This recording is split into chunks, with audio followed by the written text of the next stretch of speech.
Corona की चौथी लहर की चपेट में दुनिया। ओमिक्रॉन के डर से लौटा पाबंदियों का दौर। क्या टल जाएंगे उत्तर प्रदेश के विधानसभा चुनाव? यूपी चुनाव से पहले एक्शन में income tax. Ludhiana bomb blast के पाकिस्तान से जुड़े तार। स्पिनर हरभजन सिंह ने लिया अंतर्राष्ट्रीय क्रिकेट से संन्यास। 83 हरियाणा हरिकेन कपिल देव और जाबाज टीम की विजय गाथा। नमस्कार, मैं हूं रूपाली बर्वे और आप देख रहे हैं वेब दुनिया की खास पेशकश न्यूज ऑफ द वीक, जिसमें सप्ताह भर की सुर्खियों पर नजर डालेंगे एक अलग अंदाज में। कोरोना के नए वेरिएंट ओमिक्रॉन ने खतरनाक रफ्तार पकड़ ली है। खतरनाक वायरस ओमिक्रॉन दुनिया के 108 देशों तक पहुंच चुका है और अब तक 26 से अधिक लोगों की मौत हो गई है।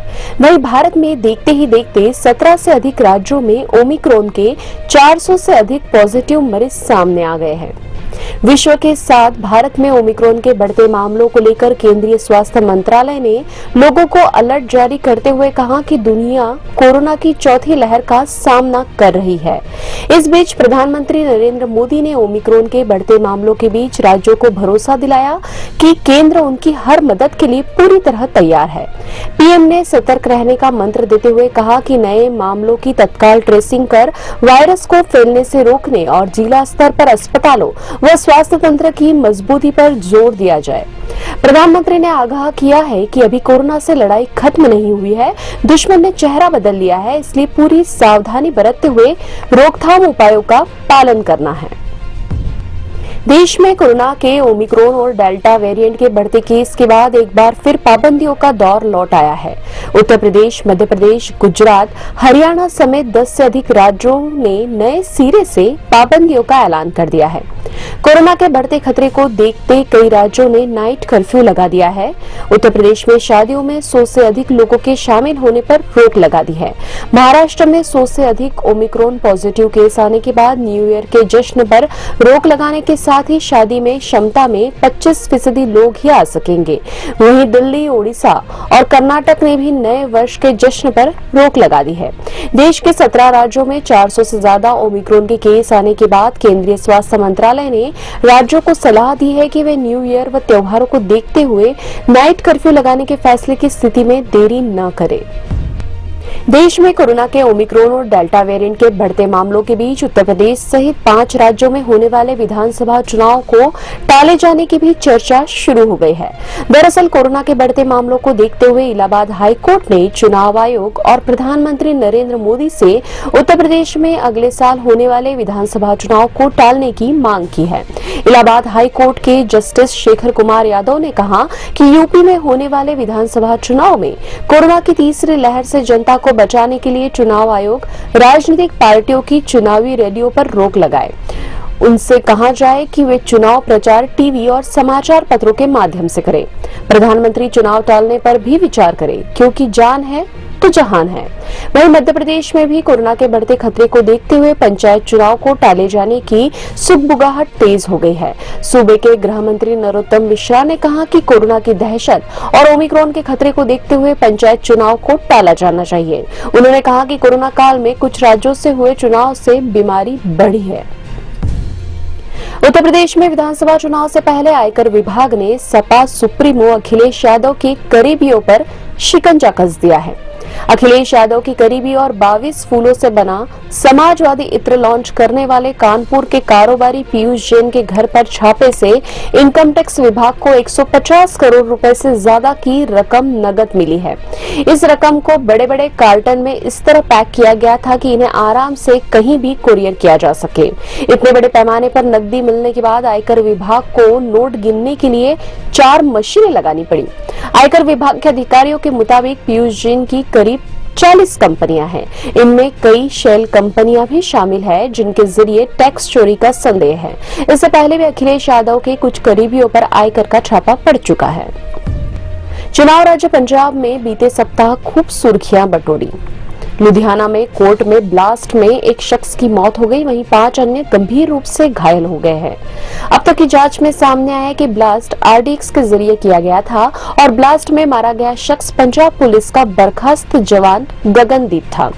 मारे गए शख्स की पहचान होते ही पंजाब पुलिस और एनआईए की टीम ने उसके घर पर छापा मारकर मोबाइल और लैपटॉप जब्त किया है।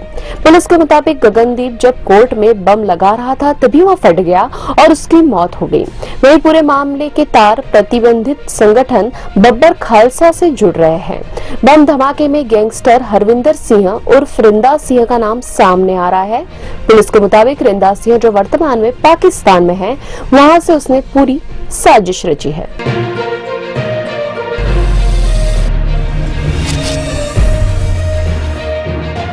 41 वर्षीय भारतीय ऑफ स्पिनर हरभजन सिंह ने शुक्रवार को अंतर्राष्ट्रीय क्रिकेट से संन्यास ले लिया।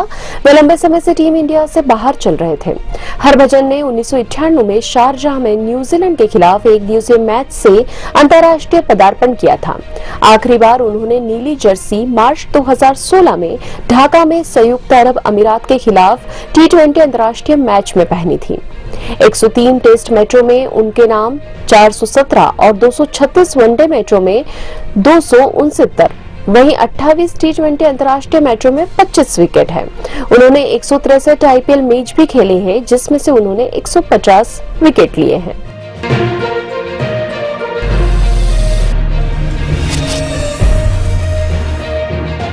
उन्नीस सौ 83 में विश्व कप जीतने वाली क्रिकेट टीम पर आधारित मूवी 83 हुई सिनेमाघरों में रिलीज। कबीर खान द्वारा निर्देशित इस फिल्म में रोमांच, मनोरंजन, हास्य और इमोशन के कई मोमेंट्स हैं। रणवीर सिंह ने कपिल देव की भूमिका निभाते हुए कमाल की एक्टिंग की है। 4 दशक पहले खेले गए मैच बिग स्क्रीन पर देखते समय आज भी रोंगटे खड़े हो जाते हैं। वेब दुनिया ने इसे 4 स्टार देते हुए कहा है कि इस फिल्म को क्रिकेट फैंस को किसी भी हाल में मिस नहीं करना चाहिए। सलमान खान ने फिल्म RRR के प्रमोशन के दौरान कहा कि बजरंगी भाईजान 2 की प्लानिंग चल रही है। लेखक के विजेंद्र प्रसाद फिल्म की कहानी और स्क्रीन प्ले पर काम कर रहे हैं। बजरंगी भाईजान को सलमान के कैरियर की बेहतरीन फिल्मों में से एक माना जाता है। आर्यन खान ड्रग्स केस के बाद शाहरुख खान ने अपने काम से दूरी बना ली थी। अब वे फिर से सेट पर लौट आए हैं और फिल्म पठान की शूटिंग शुरू कर दी है। अब खबरें संक्षेप में। नाइट कर्फ्यू के ऐलान के बाद भी यूपी में जन विश्वास यात्रा में उमड़ी भारी भीड़। देश में कोरोना वैक्सीन की 140 करोड़ से ज्यादा डोज दी गई। राजस्थान में भारतीय वायुसेना का MiG-21 विमान क्रैश, पायलट शहीद। भारतीय पुरुष हॉकी टीम ने एशियन चैंपियंस ट्रॉफी टूर्नामेंट में चीर प्रतिद्वंदी पाकिस्तान को 4-3 से हराकर ब्रॉन्ज मेडल जीता। यह वेब दुनिया का weekly program news of the week. इसके बारे में अपनी राय जरूर प्रकट करें। वेब दुनिया चैनल को सब्सक्राइब करें, साथ ही बेल आइकन दबाएं ताकि लेटेस्ट वीडियो आप तक आसानी से पहुंच सके। अगले सप्ताह की सुर्खियों के साथ फिर हाजिर होंगे। धन्यवाद। वेब दुनिया की सभी से अपील है कि भीड़ भाड़ से बचें, मास्क पहने व सैनिटाइजर का इस्तेमाल करें, साथ ही सोशल डिस्टेंसिंग का पूरा पालन करें।